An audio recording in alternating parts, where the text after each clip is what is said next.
दोस्तों नमस्कार। लोकतंत्र या लोकतंत्र का मतलब ही चुनाव और चुनाव का मतलब ही लोकतंत्र।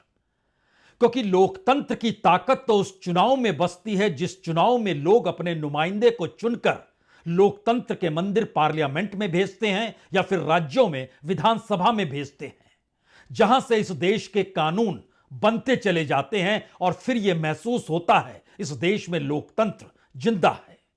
चुनाव सही तरीके से हुए और शायद इसीलिए राजनीतिक चेहरा या तो खलनायक होता है या नायक होता है, या फिर उस चेहरे को नायक या खलनायक बताने की कोशिश लगातार होती है। दिल्ली के चुनाव में ही परख लीजिए, एक चेहरा उभर कर सामने आ चुका है, अरविंद केजरीवाल का चेहरा।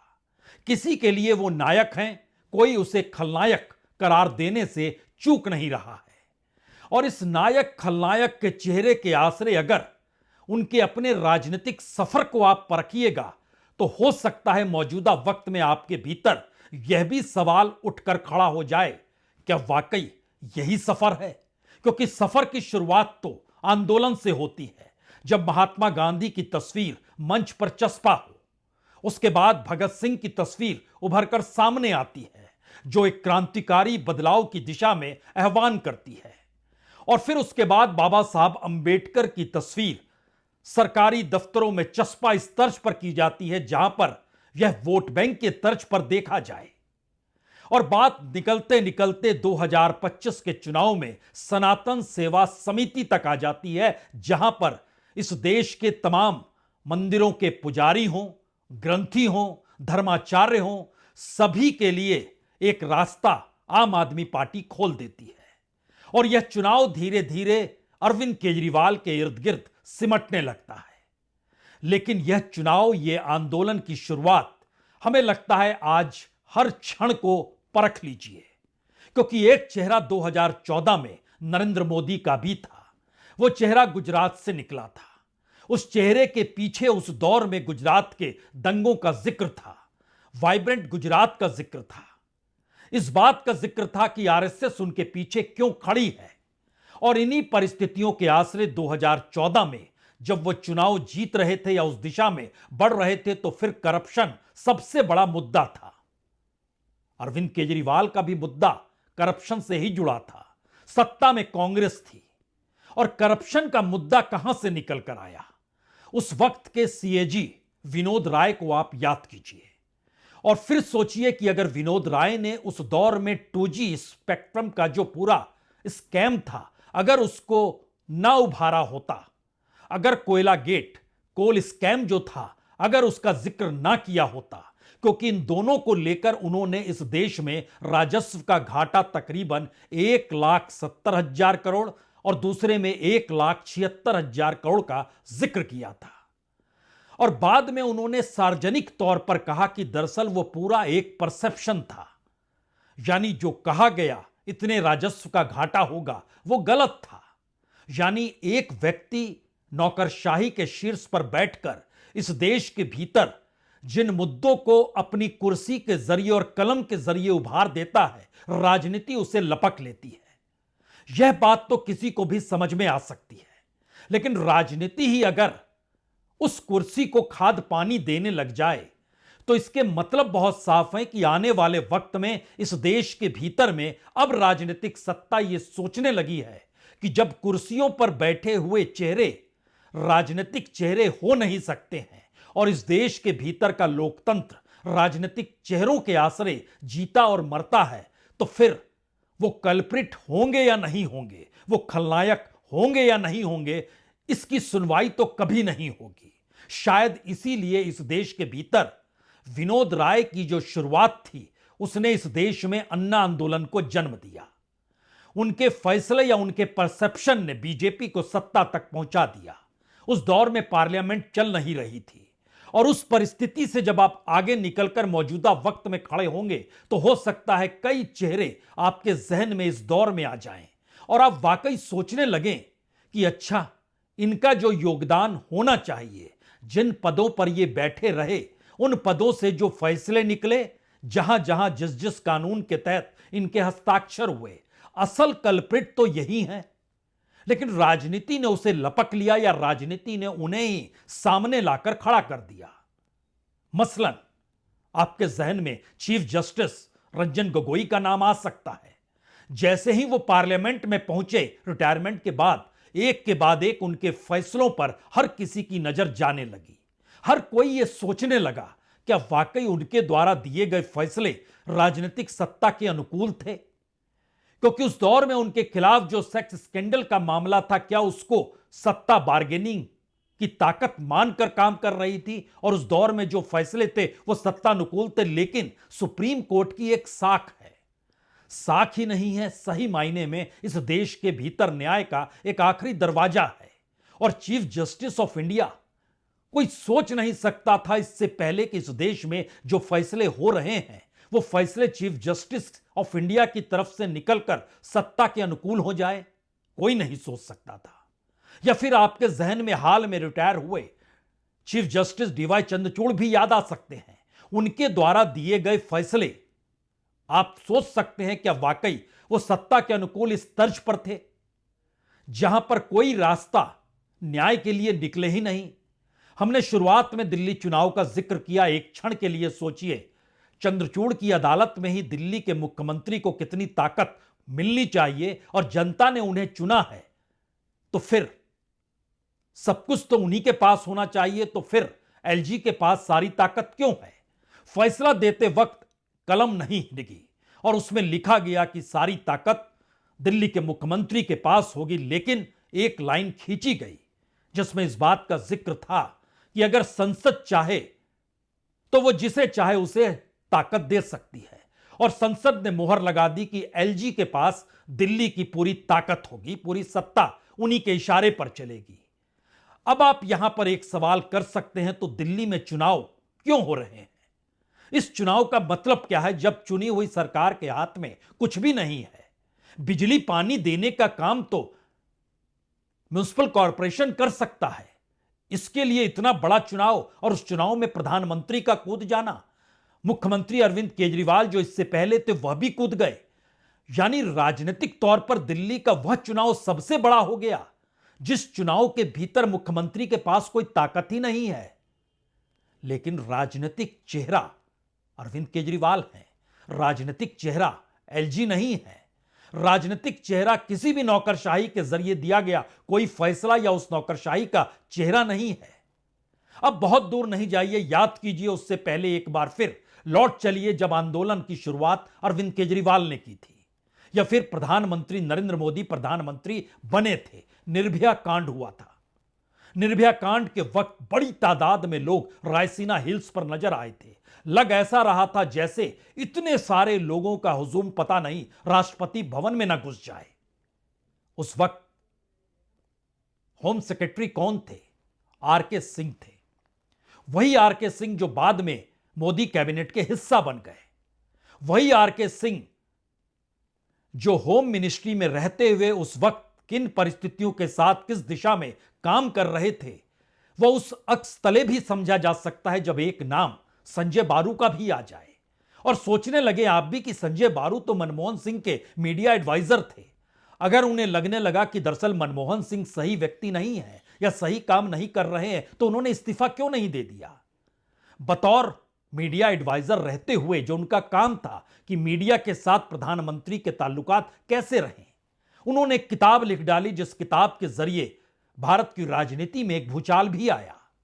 और वो मौजूदा वक्त में भी परिस्थिति ऐसी रही कि उस किताब का जिक्र पूर्व प्रधानमंत्री मनमोहन सिंह की निधन के बाद भी, उनके अंतिम संस्कार को भी सम्मान मिला या नहीं मिला, कांग्रेस ये सवाल खड़ा करती रही। और उस दौर में संजय बारू की किताब का यह कहकर जिक्र होने लगा वो तो एक्सीडेंटल प्राइम मिनिस्टर थे।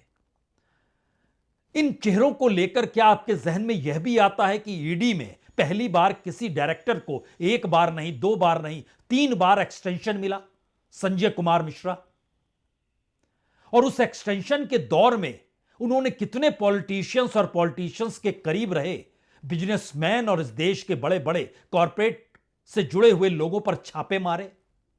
और वो छापे मारते चले गए। एक नई तरीके की फिलॉसफी इस देश के भीतर जांच एजेंसियों को लेकर बनती चली गई। यह अलग मसला है कि जो भी छापे मारे गए उसमें आप किसी को सजा पाते हुए नहीं देख पाएंगे, कोई कन्विक्शन रेट आपके हाथ में नहीं आएगा और आप सोचने लग जाएंगे तो छापे मारे क्यों जा रहे थे? इस देश की राजनीति को सहलाने के लिए? संजय कुमार मिश्रा भारत की राजनीति में लोकतंत्र के आश्रय चुनावी चेहरा नहीं है, लेकिन कल्प्रिट इस देश के भीतर कौन होगा?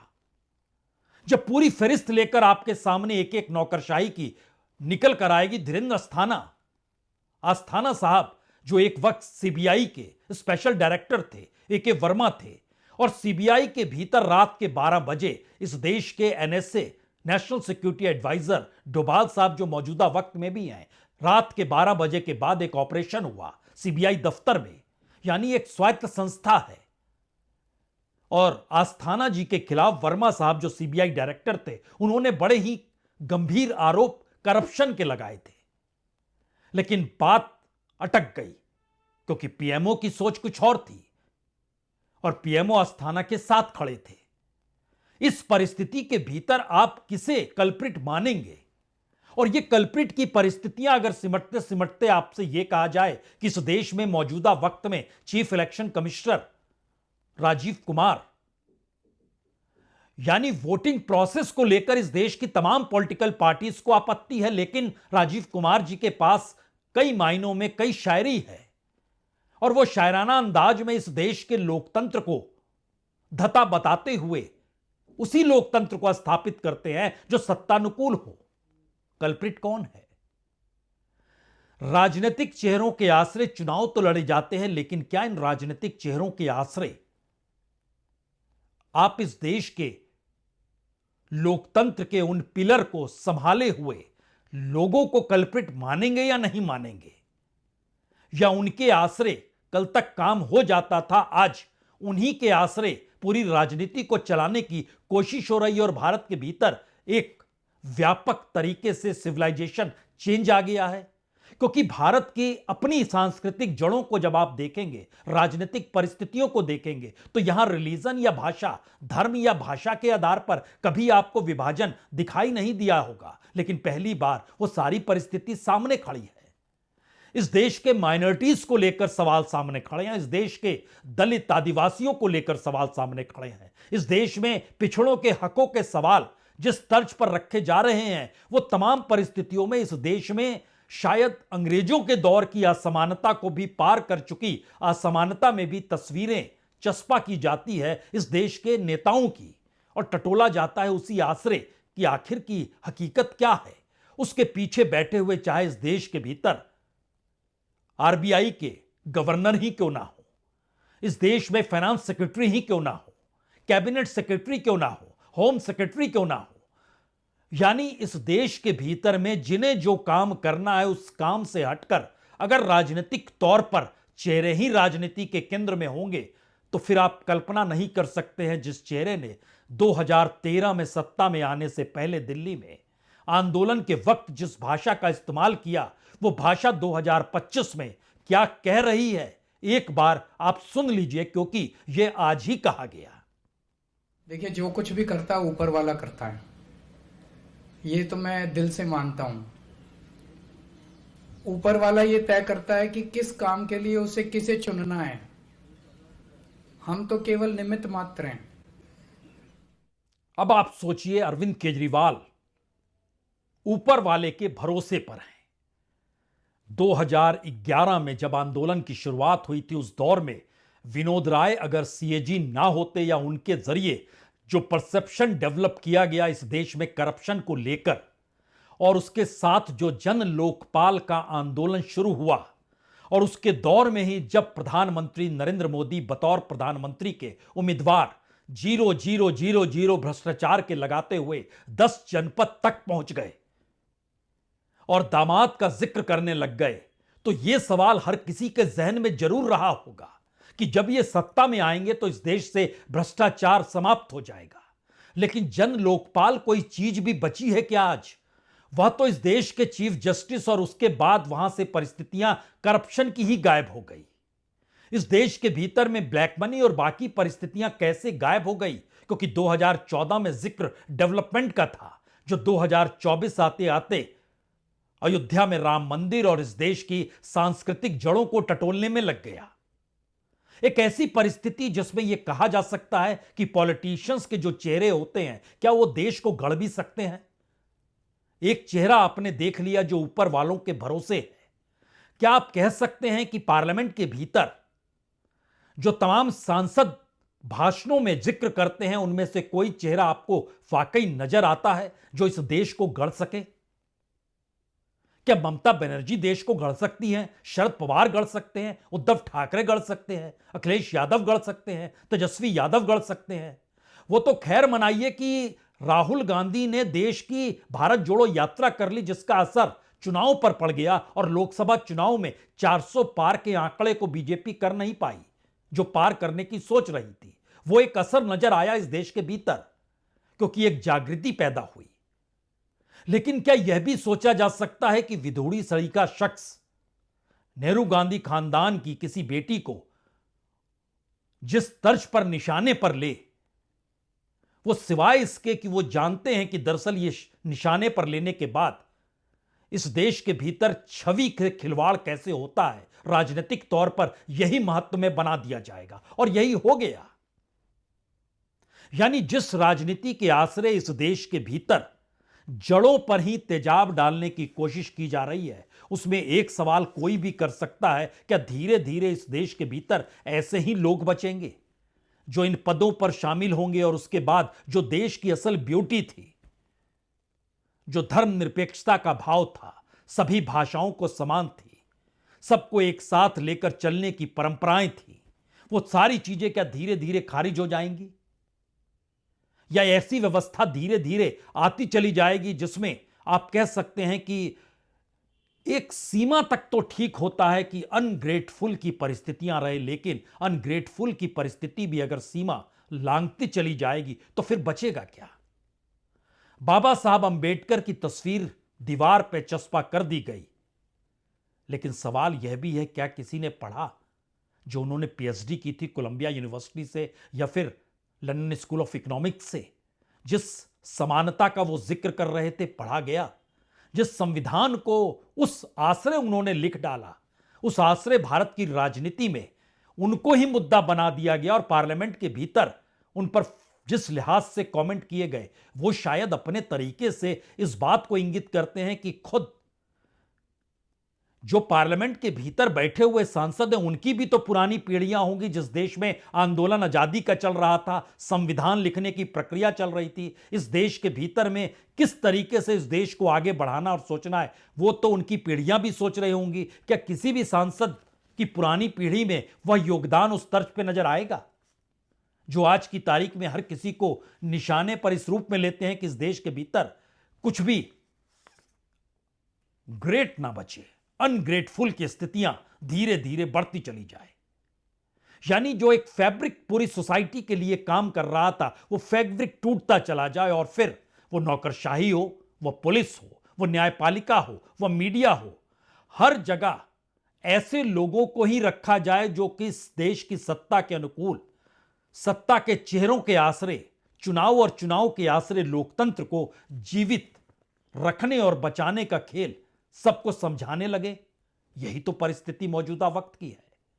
इसीलिए तो हमने आपसे शुरू में जिक्र किया किस तर्ज पर इस देश में नौकरशाही और पदों पर बैठे हुए लोगों ने खिलवाड़ किया। वो हर जगह मौजूद है इस दौर के भीतर में, लेकिन वह खलनायक नहीं है, वो पॉलिटिकल चेहरा नहीं है। उनके आश्रय इस देश में चुनाव नहीं होता है। चुनाव उन चेहरों के आश्रय होता है जो राजनीति, उनके वैसे तो कई चेहरे इस देश में आएंगे और चलते चले जाएंगे और धीरे धीरे एक न्यूट्रल परिस्थिति अगर लेकर आइए तो कोई भी कह सकता है कि कल को अगर आप इस देश में नया सीईसी ले आइए, चीफ इलेक्शन कमिश्नर, तो हो सकता है 2024 के भी चुनाव आपको पलटते हुए दिखाई दे जाएंगे। यह एक ऐसी परिस्थिति इस देश के भीतर क्या पहली बार आई है, या इन परिस्थितियों के साथ भारत की राजनीति अब उस चुनावी मैदान में तब्दील हो गई है जहां पर सत्ता को यह लगता है कि किसे खड़ा करना है, किसे बैठाना है। क्योंकि दिल्ली के चुनाव का जिक्र हमने शुरुआत में किया, अगर दिल्ली के चुनाव का जिक्र अगर आप आज करें तो आप कह सकते हैं कि वाकई बीजेपी की राह अरविंद केजरीवाल ने पकड़ ली और वो सनातनी मुद्दे के आश्रय इस देश की धर्म और सांप्रदायिकता के बीच आकर खड़े हो गए। जो भगत सिंह का जिक्र कर रहे थे, जो महात्मा गांधी का जिक्र कर रहे थे, इतना बड़ा ट्रांसफॉर्मेशन उसमें आ गया। जी नहीं, ये केजरीवाल का ट्रांसफॉर्मेशन नहीं है, इस देश के भीतर के भी जो सिविलाइजेशन चेंज हो रहा है, जो यहां पर जो चेंजेस देश के भीतर लाने के प्रयास हो रहे हैं, उसी में यह परिवर्तन आया है। अरविंद केजरीवाल के पीछे कौन खड़ा है और जो खड़े हैं क्या वो चाहते हैं इस बार वो चुनाव हार जाएं? एक राय तो यह भी है कि दरअसल जो बीजेपी केजरीवाल से लड़ रही है उस बीजेपी की जरूरत केजरीवाल है, क्योंकि कांग्रेस उभर ना पाए। जहां जहां केजरीवाल की मौजूदगी होगी वहां वहां कांग्रेस को संकट होगा, और केजरीवाल अगर खत्म हो गए तो कांग्रेस एक झटके में सामने बड़ी ताकत के तौर पर उभर कर आ जाएगी, क्योंकि एंटी कांग्रेस तो खुले तौर पर अरविंद केजरीवाल ही है। वो नवीन पटनायक नहीं है, वो शरद पवार नहीं है, वो ममता बनर्जी नहीं है, वो उद्धव ठाकरे नहीं है, वो अखिलेश यादव भी नहीं है, वो तेजस्वी यादव भी नहीं है। लेकिन राजनीतिक तौर पर इस दौर में मौजूदा अस्तित्व को बचाने की राजनीति को ही चुनावी परिवेश में लाकर लोकतंत्र की जिस सियासत को जीने की कोशिश में यह देश लगातार कर रहा है, उसमें असली कल्प्रिट तो गायब हो गए, और वो कहीं के नहीं है। इस देश में सीएजी लंबे वक्त तक गिरीश चंद्र मुर्मू रहे, 2020 से 2024, और उससे पहले याद कीजिए राजीव महर्षि रहे 2017 से 2020। क्या इस दौर में सीएजी ने कोई रिपोर्ट विनोद राय की तर्ज पर देने की कोशिश की? नहीं की। उस तर्ज पर तो छोड़ दीजिए, कोई रिपोर्ट ही नहीं दी कि इस देश के भीतर में तमाम कैबिनेट मिनिस्टर्स और कैबिनेट के भीतर के जो मंत्रालय हैं वो किस रूप में काम कर रहे हैं, जो कि एडिटर जनरल का एक काम होता है, वो कुछ भी नहीं किया गया। तो वो अपना काम नहीं कर रहे हैं, उनकी मौजूदगी उसी सत्ता ने की है जो सत्ता ये सोचती है। तो एक वक्त विनोद राय से आप शुरुआत कीजिए या संजय बारू से आप शुरुआत कीजिए और वहां से मौजूदा वक्त में आइएगा, तब आप समझ जाएंगे कि दरअसल उस दौर में पॉलिटिक्स के लिए ब्यूरोक्रेसी ने अगर एक कारपेट बिछाई तो मौजूदा वक्त की पॉलिटिक्स ने यह समझ लिया अब ऐसे ही लोगों को नियुक्त करो जो कारपेट को बिछाते चले जाएं, उन्हें बताने की जरूरत ना पड़े, तो वैसे ही नियुक्तियां, वैसे ही तर्ज, वैसे ही फैसले इस दौर में एक के बाद एक, चाहे वो न्यायपालिका के जरिए हो, चाहे ब्यूरोक्रेसी के पूरी कार्यप्रणाली के जरिए हो, चाहे मीडिया से उठते हुए सवालों पर गौर करें, तब आप समझ पाएंगे कि अच्छा एक ऐसी परिस्थिति सामने आकर खड़ी हो गई। एक क्षण के लिए यह तस्वीर देख लीजिए, आप हैरत में आ जाएंगे। यह तस्वीर बीजेपी के मंच की है या आम आदमी पार्टी के मंच की है?